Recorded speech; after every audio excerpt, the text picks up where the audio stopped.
"We're finally shutting down your embarrassing little business." My brother Vincent announced the words with the practiced ease of a man delivering a final, satisfying judgment. He straightened the knot of his expensive tie in the dimly lit bankruptcy courtroom, the smugness on his face absolute. From the gallery, my parents nodded, my mother, dabbing at her eyes with a tissue that felt purely performative, and my father, Antonio Morti, whose rigid jawline conveyed nothing but righteous, disappointed fury. I stood at the defendant's table, perfectly still. My silence was not surrender, it was a loaded spring. I watched their legal counsel present the fraudulent bankruptcy petition against my company, Apex Defense Systems, a masterpiece of fabricated debt and forged signatures. They were here to dismantle 8 years of my life's work, simply because that work contradicted their rigid, elitist definition of success. I was Gabriella Morti, or rather, Gabriella Santos, a name I adopted years ago to separate my professional life from my family's pervasive judgment. I was the middle child, the disappointment who had traded a comfortable corporate trajectory for the gritty, high-stakes world of cybersecurity and defense contracting. Defense technology has massive growth potential, I'd argued years ago. My father had merely scoffed. "You're 24 years old, you don't know anything about building companies, you'll fail and then you'll come back expecting us to clean up your mess." I hadn't failed, but my success had become a problem for them, a glaring, unwelcome spotlight on their misjudgment.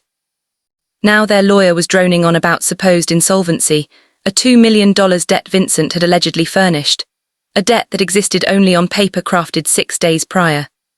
I let him talk, waiting for the moment Judge Margaret Holloway, a woman known for her surgical thoroughness and intolerance for nonsense, would see the obvious holes. The moment arrived, but not how I expected. Mid-sentence, the judge froze. Her pen stopped hovering over the document, and a faint frown creased her brow as she read the company name on the filing, Apex Defense Systems. Her eyes widened fractionally. "Counsel, approach the bench," she commanded, her voice dropping to a low, intense register. Both lawyers hastened forward. I leaned slightly, just enough to catch the judge's harsh whisper, a sound barely audible above the courtroom's ambient hum. Is this the same Apex Defense Systems that just secured the $189 million Department of Defense contract? The one featured in the Wall Street Journal last week." Vincent's lawyer, a man who minutes ago looked invincible, visibly stammered, his face draining of color.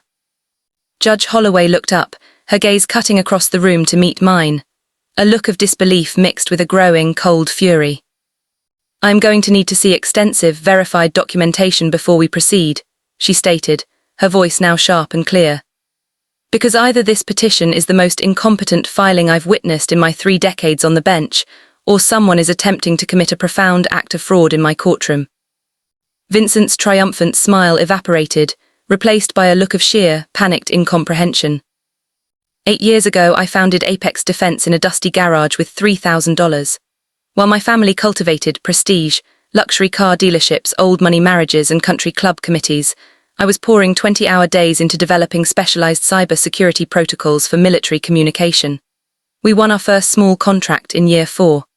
By year 7, we were a known innovator, with 47 employees and $12 million in revenue.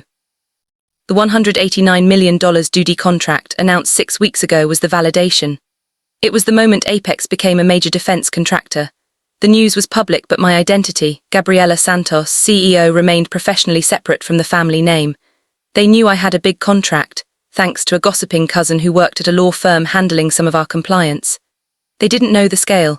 They only knew I had something successful they didn't approve of. Their response was this fraudulent bankruptcy petition, an attempt to sabotage the contract's implementation, tie up our assets in legal complications, and finally prove me a failure. During the mandatory 30-minute recess ordered by the judge, Vincent was hysterical, confronting his visibly shaken lawyer. My own lawyer, Patricia Acuno, calmly spread our evidence, legitimate financial statements, the highly confidential but authentic duty contract, audit reports, and crucially the forensic analysis of Vincent's petition.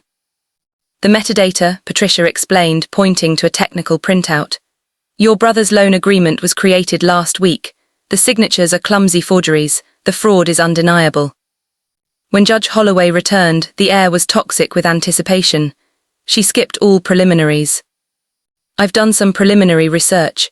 Apex Defense Systems is not a failing entity. It is a highly successful defense contractor. Counsel for the petitioner, she addressed Vincent's stammering lawyer. Why are you trying to bankrupt a company with $12 million in healthy annual revenue? The lawyer, desperate, pointed to his client. Your Honor, my client insisted there was a family debt. There is no debt, Your Honor. I stood up, my voice steady, betraying none of the years of suppressed frustration. Every document submitted by the petitioner is fabricated. My brother has never invested $1 in Apex. He is attempting to sabotage my company because my success invalidates his family's long-held narrative about my failure. I presented our evidence, actual financial records, the forensic report exposing the forgery. Finally, an 8-year timeline of Vincent's dismissive, publicly available statements about my little hobby. Judge Holloway spent 20 silent minutes reviewing the files. The courtroom tension was suffocating. My parents in the gallery no longer looked smug, they looked terrified. Finally, the judge spoke, her voice ice-cold. I've reviewed the materials. The petitioner's documents are clear forgeries. The metadata confirms they were created recently. The defendant's records show a company with substantial assets and zero debt to the petitioner. She turned to Vincent, who had sunk back into his chair. Mr. Morty, I am dismissing this petition. But you are not done with this court. Filing a fraudulent bankruptcy petition is a federal crime. I am immediately referring this matter to the U.S. Attorney's Office for investigation of potential perjury and fraud. Vincent's face went utterly white. Furthermore, the judge continued, her eyes narrowing as she fixed on him. Interfering with a Department of Defense contractor is not just fraud. The government takes a very dim view of people who jeopardize national security assets. National security, it's just my sister's little tech company, he stammered. Your sister's little tech company provides critical cyber-security infrastructure to the United States military, Judge Holloway corrected him sternly. You attempted to destroy it for personal spite. Case dismissed. As court officers approached Vincent, my parents tried to melt away. I stopped my father at the door. Mr. Morty, I said, using his formal title. You were in the gallery, nodding along while your son committed federal crimes to destroy my company. Don't pretend you weren't complicit. We thought we were helping, my mother whispered tearfully. Helping whom? Your son commit federal crimes, or yourselves feel better about betting against me for 8 years. I gathered my files. I'm done. Whatever happens to Vincent is his own problem. Whatever you tell yourselves to sleep at night is yours, but don't contact me again. Family doesn't try to bankrupt each other with forged documents.